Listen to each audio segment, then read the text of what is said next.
Morning. Good morning, folks. All right. I'd like to call this voting meeting of the House and Labor Industry Committee to order. Jonathan, please take the roll. Dawkins. Here. Boyd. Here by designation. Brennan. Here by designation. Deloso. Here by designation. Oh, he's here. Donahue. Giral. Green. Haddock. O'Mara. Here by designation. Piscitano. Rozzi. Here by designation. Scott. Here. Siegel. Here by designation. Young. McKenzie. Here. Cooper.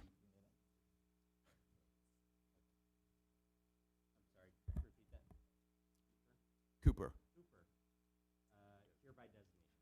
Diorsi. Here by designation. Ecker. Here by designation. Flood. Glime. Ham. Here by designation. Jones. Here by designation. Kiefer. Rowe. Here by designation. Stanball. Here. We have a quorum. Thank you.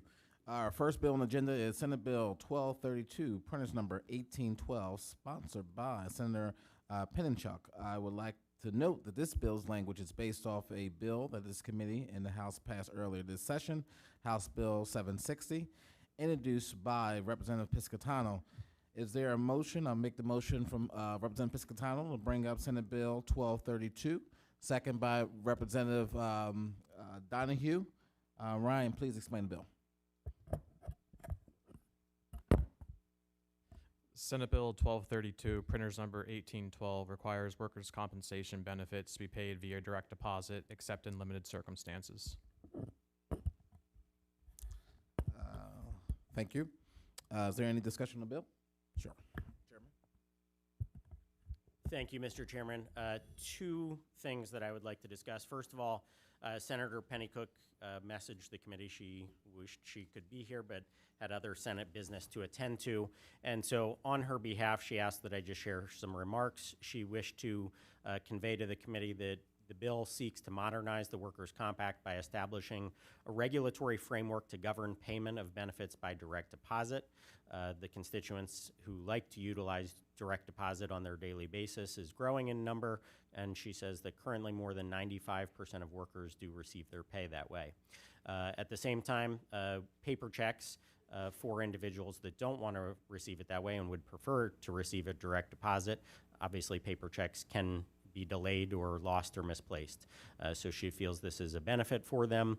And Senate Bill 1232 would allow individuals entitled to the compensation to request funds to be deposited to an account of their choosing, while still preserving a paper check option for certain individuals. And so these reforms were unanimously recommended by the Workers' Comp Advisory Council and supported by the PA Chamber, Pennsylvania Association for Justice, and the PA Bar Association.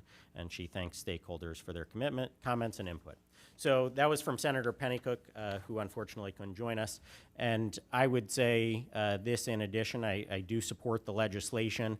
I think it contains some important provisions that are different from House Bill 760 that we considered previously. And the language does clarify that an insurer is not responsible for repaying money deposited into the wrong account as a result of a claimant error. So that is an important distinction. Obviously, if they make the error, the insurer, they would have to repay it. But if it's a claimant error, they would not. A provision to allow an insurer to pay by check for a claim with the expected duration of 60 days or less. And the requirements for additional acknowledgments by the claimant on the verification form. So at any rate, I think this is a good piece of legislation. It has been worked on in a bipartisan fashion with a lot of stakeholder input to ultimately get to this resolution. And so I would just say that I do support this. And for me personally, the fact that it preserves the option for a check is an important one. So people have the choice to get into direct deposit, which I think is a good thing, which they don't currently have, but it does preserve that option for a paper check. So I would encourage a yes vote, but happy to also entertain any questions that I may be able to answer on the sponsor's behalf, since she's not able to join us today. Thank you. Thank you. Representative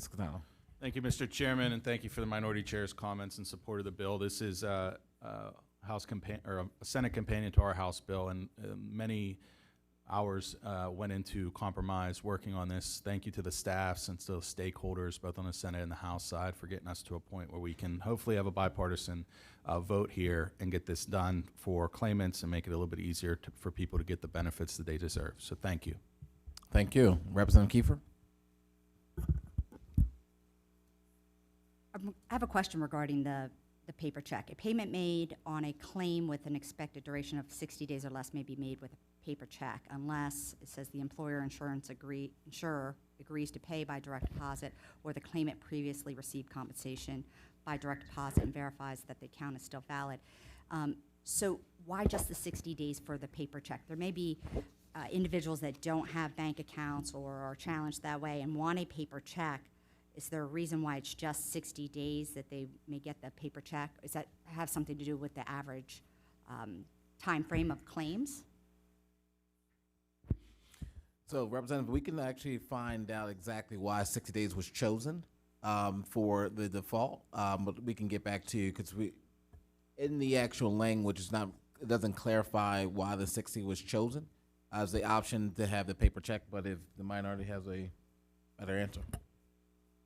And I would just add a little bit that, those are shorter duration claims, and so the paper check it would still be used there in those situations as opposed to setting up the direct deposit for that shorter term payment, which is not some kind of ongoing or longer term payment.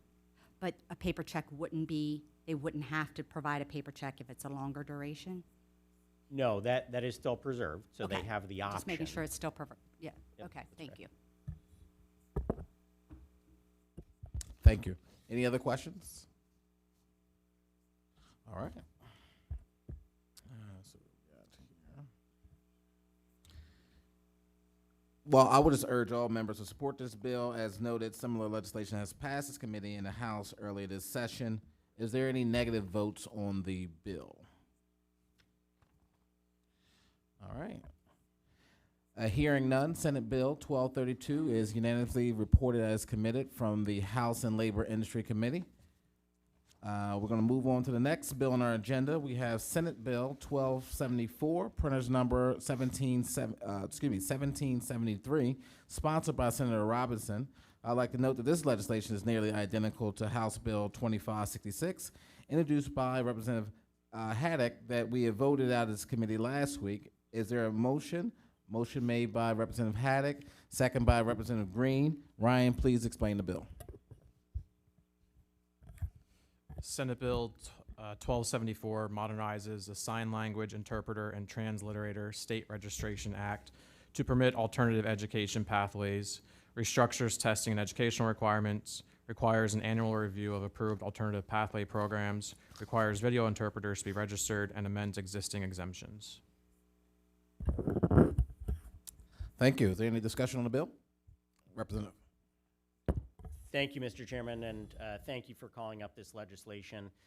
As noted, Senate Bill 1274 is a companion bill to another House bill, but I did bring up at the last meeting the importance of bringing up this legislation because hopefully this will get done this legislative session. This is already halfway through the process, and so I felt and conveyed at the last meeting that I thought that this was the best way to get this legislation done and signed into law this session would be taking up the Senate bill. So I appreciate the consideration today in bringing up Senate Bill 1274.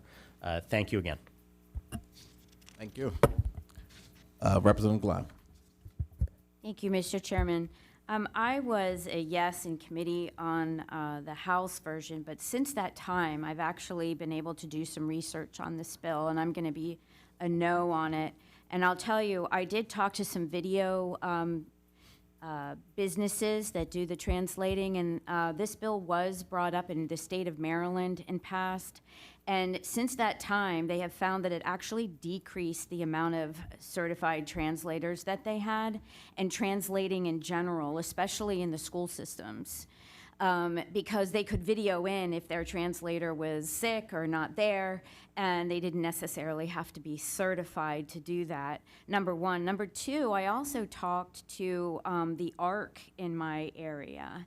And the ARC uses certified translators, but again, in in certain circumstances, ODP that does require the certified translator, if that translator is sick or not there, it is staff that actually comes in and performs some of those services.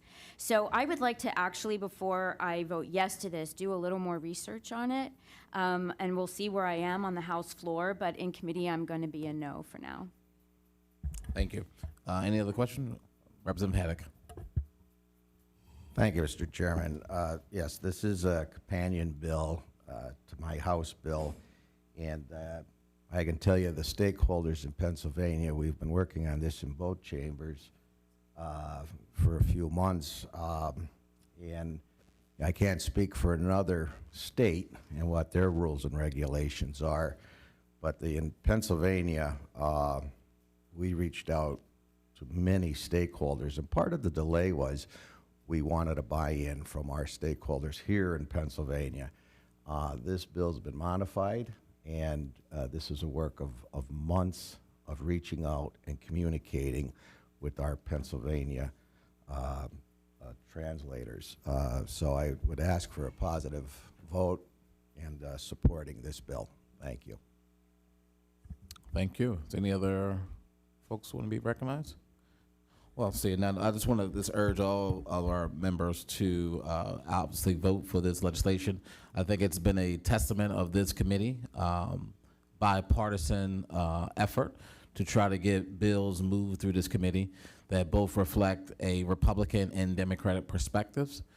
Just for a point of reference, in the last 10 years, there's been 4 Democratic bills passed out of this committee. This session alone, we've had 7 Republican bills passed out of this committee.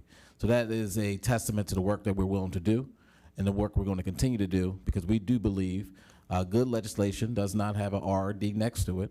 It's about what's right for the people of Pennsylvania. So with that, I'm going to ask Jonathan to take the roll. Dawkins. Yes. Boyd.